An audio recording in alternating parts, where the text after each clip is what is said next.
I think people really need to waken up to what's going to happen. And the question is, how is it going to affect you personally? What are you going to do personally? How is it going to affect your family?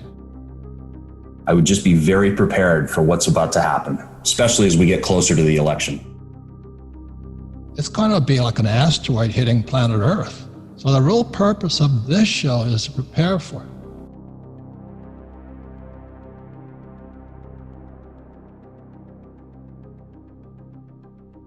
The problem is most people are like deer in the headlight, right? They're just, no, it's going to come back. You know, Trump will save me, Biden will save me, Ocasio-Cortez will save me.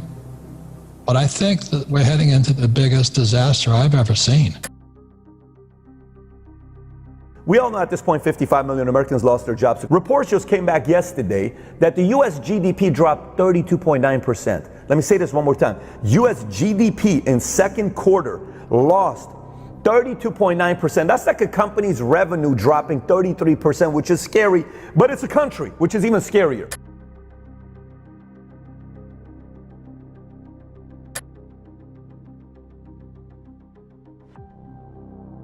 If they don't bail this whole thing out, the trouble is, how big would that bailout have to be?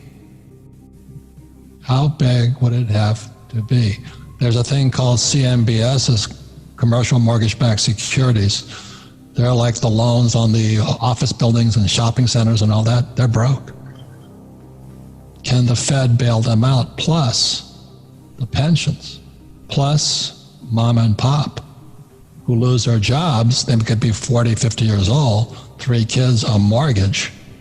How big is this tsunami going to be? We've seen the market come back quite a bit. It's really because the Fed's been printing monopoly money, and the stock market's just betting on the Fed to continue to do so.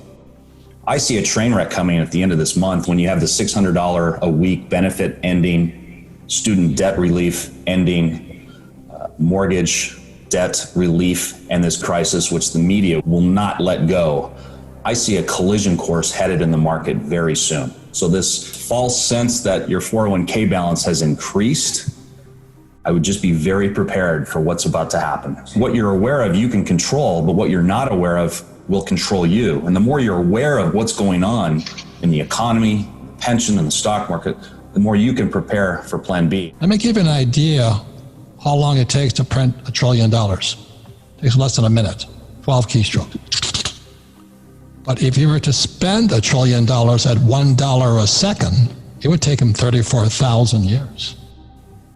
And in the last few months, the pensions have gone short, just for the public guys, by $7 trillion. That's a lot of money to me. So that's why it's gold, silver, Bitcoin right now. But just as a pure hedge, a defense mechanism, I think you need plan Bs. How are you going to generate income? Really, it's time to be more creative and figure out how you can generate more. If you were in a certain industry, you took a big hit, you're not to blame, because who the hell was under the impression we're going to be told to not go to, kids cannot go to school and shut down industries? You and I didn't know that. We've never been through this before. This was the first time. But if it happens a second time around and you stay in an industry that took a massive hit, then it's your fault. First time around, not your fault. Second time around, it is your fault. The industry that took the biggest hit, okay, June over June last year, unemployment in June of 2020, unemployment of June of 2019. Leisure and hospitality's unemployment rate is 29%, is the highest in any industry. Then it's mining, oil and gas extraction is 17.8%, transportation and utilities 12.9%, then it's information 12%, wholesale, retail and trade 11.2%, construction 10.1%, manufacturing 9.1%, education and health services 8.6%, personal and business services 8.6%, then it's self-employed, unincorporated and unpaid family workers 8.1%, then government workers 7.3%, then agriculture 5.4%. You know what the lowest one is? 5.1% financial activities, financial services. As a career, you have to figure out a way to position yourself where you're pandemic proof. By the way, I'm not telling you everybody's leaving that industry. I guarantee you most people don't like change. Most people like to stick to the same thing. Most people don't want to even see any kind of change, because as you get older, the hardest thing to do is change. You become this person that just kind of wants everything to be the same. You don't want that. But that's also a scary place to be. But if you look at these stats and you don't go study how they took big hits, why they took big hits, and how long it's going to take for them to recover, and you keep staying in that industry, and it happens to you again 5-10 years from now, you can't be upset at the government, you can't be upset at the economy, you can't be upset at a virus. The only person you can be upset about is your decision.